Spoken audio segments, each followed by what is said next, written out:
So continuing with where I was up to on the drums, because I've used a kit that's downloaded from the Ableton site, all of the positions of each drum are already sort of laid out for you, which I quite like, but I want it to be a little bit wider. So I've just added this utility, which just basically separates the, it just spreads them a little bit wider. So I've made it 200% width, which should be double as wide. You can go a lot further with it. It's amazing how little difference it actually makes, though. You do have to make quite broad movements with this for it to make an audible change.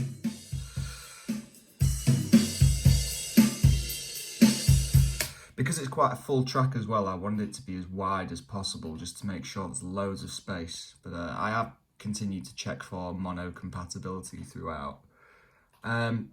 This is a synth line I recorded on the monologue, which is over here.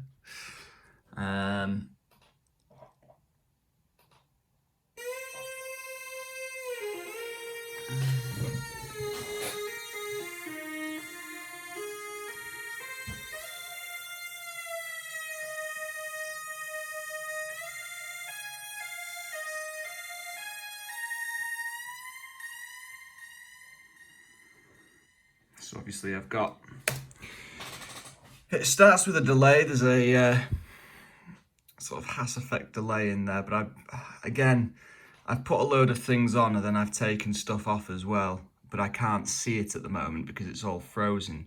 But what I do know is that I put a saturator and an overdrive on, and some chorus effect, and the reverb is the delay time in the size of the room is much bigger than on the rest of the track, so I didn't use the sends. And then it's got this repeated delay here, which this little pink dot shows you that it's modulated. So if I actually click A, then click on, oh no, it won't let me click it because it's frozen. But basically that just clicks on at the end so that it gives space for the vocal that comes in with the next bit.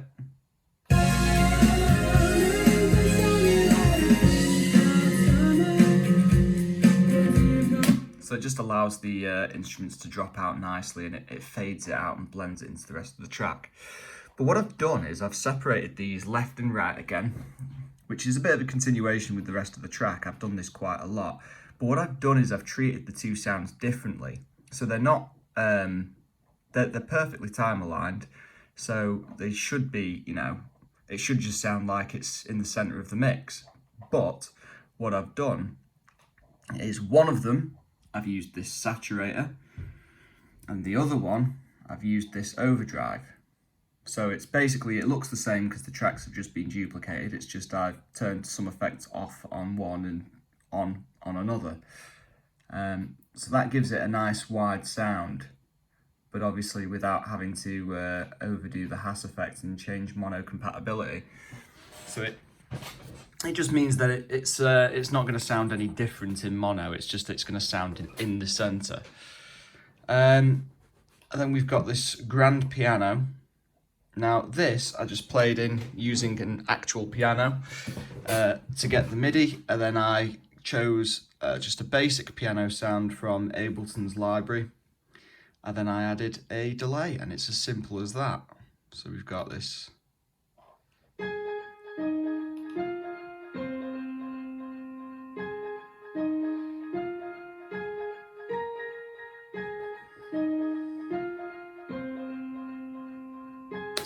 So because I sequenced all the drums rather than playing them in, everything sounds almost robotic, but I've tried to keep it flowing as naturally as possible.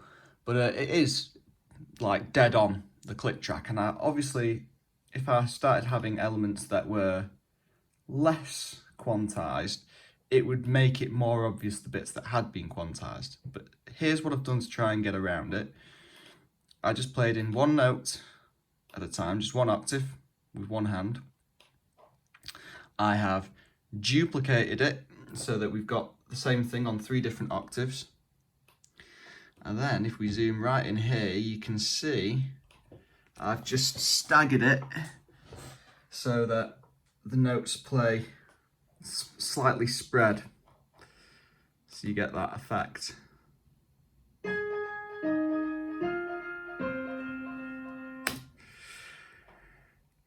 And then I've also taken, this took loads of modulation. This is just white noise with a big reverb on it and a sort of band pass filter.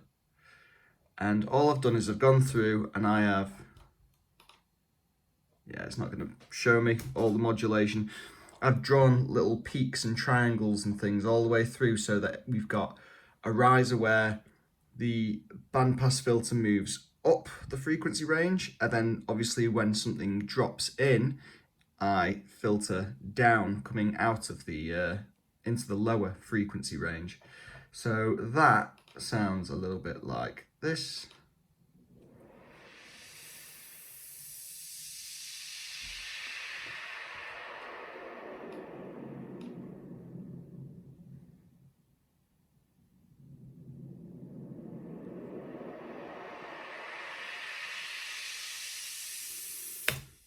And what that does is it helps just build a little bit from one section into another. It helps, kind of helps you predict what the track is going to do, but it also works nicely with this crash, which I have reversed,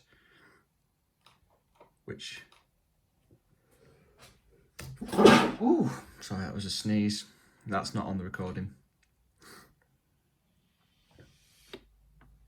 That actually could get away with being a little bit louder. But that's quite a nice natural sound as well, obviously apart from the fact that it's reversed.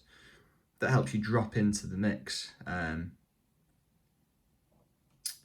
think the only way I can get you to have a better understanding of what I've done is if I play the track now. So, where are we? From the beginning. Now, there's a bit of dead space at the beginning, but I've chopped it in with this. So, let's have a listen.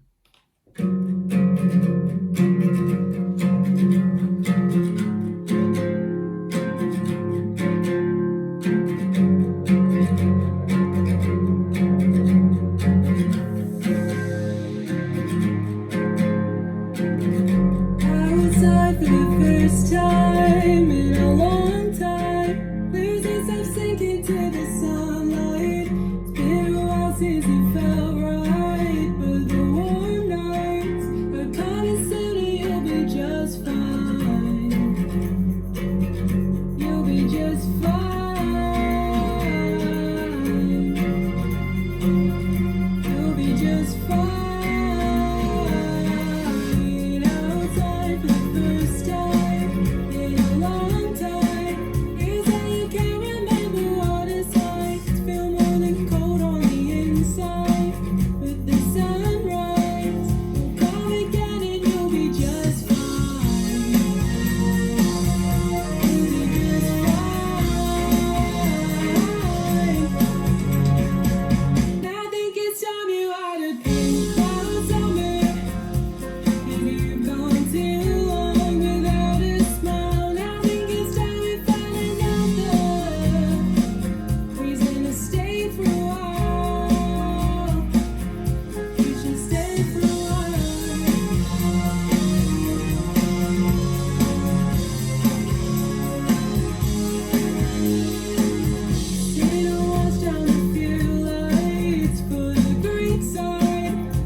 So just a little feature that I've got at the end there.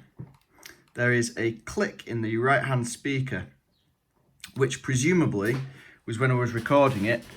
Somehow it's managed to pick up the sound of me pressing the spacebar to stop the recording.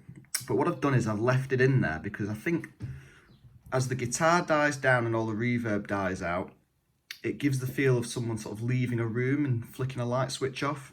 So I've left that in intentionally because I just like the way it sounds, and it's got a nice space to it as well, like the time it takes from the guitar to die down to the click and then the reverb tails off. I think sounds quite nice. So just a little unusual thing that I've added in there. Now, the mix is pretty much done, but as with everything, I will review the mix again before mastering it, and I'm planning on mastering all of the tracks at the end. So I've got one more track to do now, which is going to be the remix of Barrett's track. And then that's it. That'll be all done. So I'm going to go and crack on with that now.